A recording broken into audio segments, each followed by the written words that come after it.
Assalamualaikum! Mula nang dumating ako dito sa Pakistan at nang makita ko nga ang mga bahay na nasa bundok o matataas na lugar ay gustong gusto ko ang mga yon mapuntahan.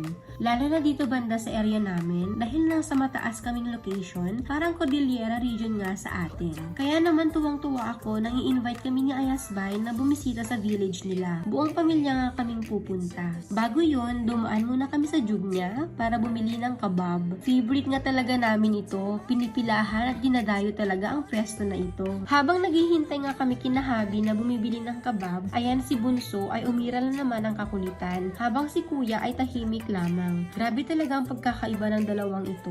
On the way na nga kami sa village na Ayasbay. Ilang minutong pagbiyahe nga lang pero feeling ko nasa ibang probinsya na naman ako. Naalala ko yung probinsya ko din sa Pilipinas. Isa nga ito sa family house nila Ayasbay na ngayon ay ginagawang bakasyonan na lamang ng mga kapatid niya. 25 years na raw nang wala nakatira